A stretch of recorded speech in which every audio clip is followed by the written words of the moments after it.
धान के फसल में पहला स्प्रे कब करना चाहिए? पहला स्प्रे करने का सही समय क्या है? पहला स्प्रे के रूप में हमें कौन-कौन से दवाइयों को लेना चाहिए? किसान भाइयों, यदि आप अपने धान के फसल में खाद की पहली डोज को डाल चुके हैं, फिर भी जो आपकी धान की फसल है, इसकी ग्रोथ रुक चुकी है, इसमें कंसों, कल्लों का फुटाव अच्छी तरीके से देखने को नहीं मिल रहा है। आप जिस तरीके से इसमें हरियाली लाना चाहते थे, जिस तरीके से इसमें ग्रोथ लाना चाहते थे, जितनी अधिक मात्रा में कंसों, कल्लों का फुटाव लाना चाहते थे, वैसा बिल्कुल भी आपकी फसल देखने को नहीं मिल रहा है।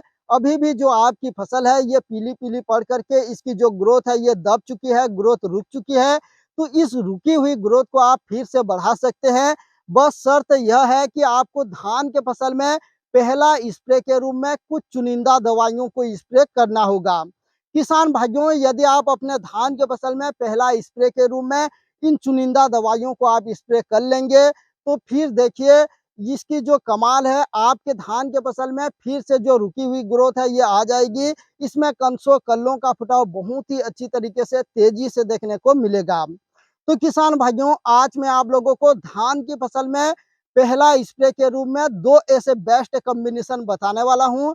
पहला कॉम्बिनेशन उन किसान भाइयों के लिए है, जो किसान भाई धान की फसल में खाद की पहली डोज डाल चुके हैं और उनकी जो फसल है, ये अभी बहुत ही अच्छी तरीके से ग्रोथ कर रही है। कंसों, कल्लों का फुटाव बहुत ही तेजी मात्रा में देखने को मिल रहा है।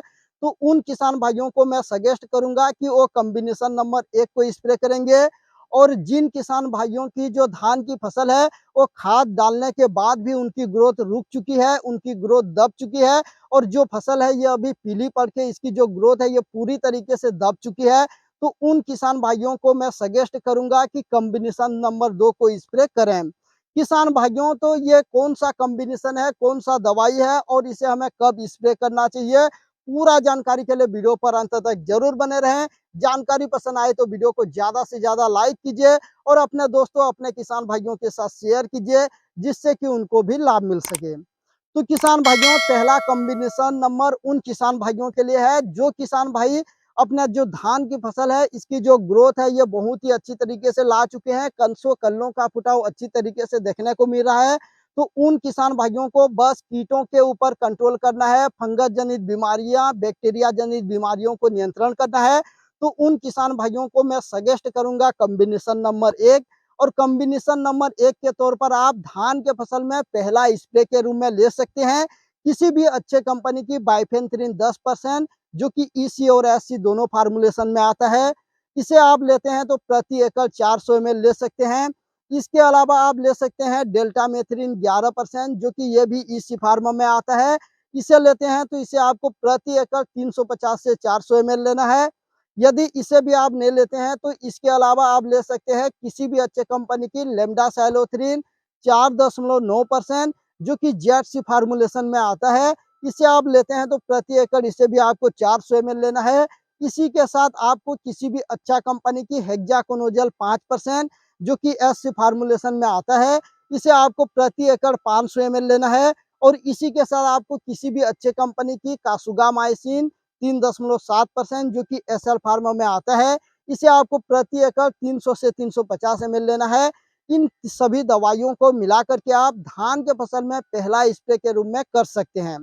किसान भाइयों, पहला मैं जो आप लोगों को 3 केमिकल कीटनाशक बताया, उन तीनों कीटनाशकों में से आपको किसी भी एक को लेना है। आप बाइफेंथ्रिन 10% ले सकते हैं। अगर ये आपके पास अवेलेबल नहीं होता तो किसी भी अच्छे कंपनी की डेल्टामेथ्रिन 11% को ले सकते हैं। ये भी आपको नहीं मिलता है तो आप लेमडा साइलोथ्रिन 4.9% को ले सकते हैं।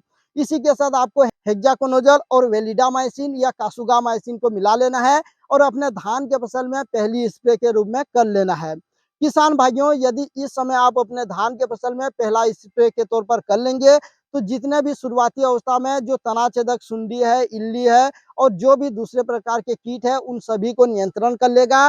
साथ ही साथ जो हेक्साकोनाजोल 5% है और जो वेलिडामाइसिन या कासुगामाइसिन डालेंगे, तो ये आपके जो फसल है, इसमें आने वाले बैक्टीरिया जनित बीमारी, फंगस जनित बीमारियों को बिल्कुल भी आने नहीं देंगे और आपकी फसल को सिक्योर रखेंगे, सुरक्षित रखेंगे। और जो आपकी फसल में ग्रोथ है, वो बहुत ही अच्छी तरीके से बनी रहेगी। तो किसान भाइयों, धान के फसल में पहला स्प्रे के तौर पर आप इन दवाइयों को कर सकते हैं। जो जिन किसान भाइयों की ग्रोथ अच्छी है तो उन किसान भाइयों को किसी भी जो एक्स्ट्रा टॉनिक है, एनपीके खाद है, इस पर बिल्कुल भी खर्च नहीं करना है। अब बात कर लेते हैं कॉम्बिनेशन नंबर 2 की, यानी कि उन किसान भाइयों के लिए यह स्प्रे है जो किसान भाई खाद की पहली डोज को डाल चुके हैं, फिर भी उनकी जो धान की फसल है अभी दबी हुई है, उनकी ग्रोथ रुकी हुई है, उसमें अच्छी तरीके से कंसों कल्लों का फुटाव देखने को नहीं मिल रहा है। तो उन किसान भाइयों को मैं सजेस्ट करूंगा, तो आप किसी भी अच्छे कंपनी की एनपीके जो घुलनशील खाद आता है, एनपीके 19-19-19 या एनपीके 20-20-20 को आपको प्रति 1 एकड़ के लिए 1 किलोग्राम लेना है। इसी के साथ आपको किसी भी अच्छे कंपनी की सोविट एक्सेड लेना है, जो समुद्री शैवाल से बना होता है, ये टॉनिक लेना है। आप अच्छे कंपनी की ले सकते हैं, आप पीआई कंपनी की बायोविटा लिक्विड ले सकते हैं या इफको कंपनी की सागरिका को भी ले सकते हैं। दोनों में से किसी भी एक को लेना है, प्रति एकड़ 300 से 350 ml लेना है।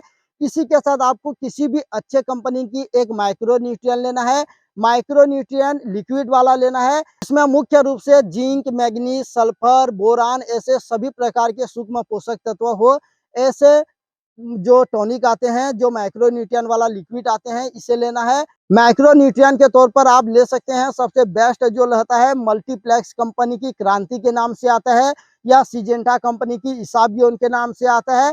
ऐसे बहुत सारे अलग अलग कंपनियों के होते हैं, आप किसी भी अच्छे कंपनी की माइक्रो न्यूट्रिएंट वाला टॉनिक को ले सकते हैं।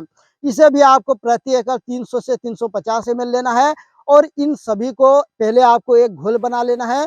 इसी के साथ आपको अब कीटों को भी नियंत्रण करना है, तो इसके लिए आप किसी भी अच्छे कंपनी की बाइफेंथ्रीन, लेमडासाइलोथ्रीन या जो डेल्टामेथ्रिन आता है, किसी भी एक अच्छा कॉन्टैक्ट वाला कीटनाशक ले लीजिए। इसके बाद आप हेक्साकोनाजोल या वेलिडामाइसिन को इसी के साथ कॉम्बिनेशन कर लीजिए और आप अपने धान के फसल पर स्प्रे कर लेंगे। तो ये जो पहला स्प्रे रहेगा, ये पहला स्प्रे आपके धान के फसल में जो रुकी हुई ग्रोथ है, उस ग्रोथ को ये लाएगी, पौधों को हरा भरा करेगी, इसमें सूक्ष्म पोषक तत्वों की पूर्ति करेगा, जिससे कि जो पौधा है ये प्रकाश संश्लेषण की गति को बढ़ाएगा, और जो पौधे हैं इसमें नए नए जड़ों, कंसों, कल्लों का फुटाव देखने को मिलेगा।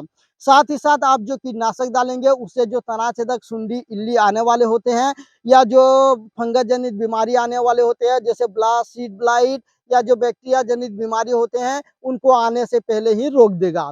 तो किसान भाइयों, जिन किसान भाइयों की धान की ग्रोथ रुक चुकी है, वो किसान भाई कॉम्बिनेशन नंबर 2 को स्प्रे कर सकते हैं।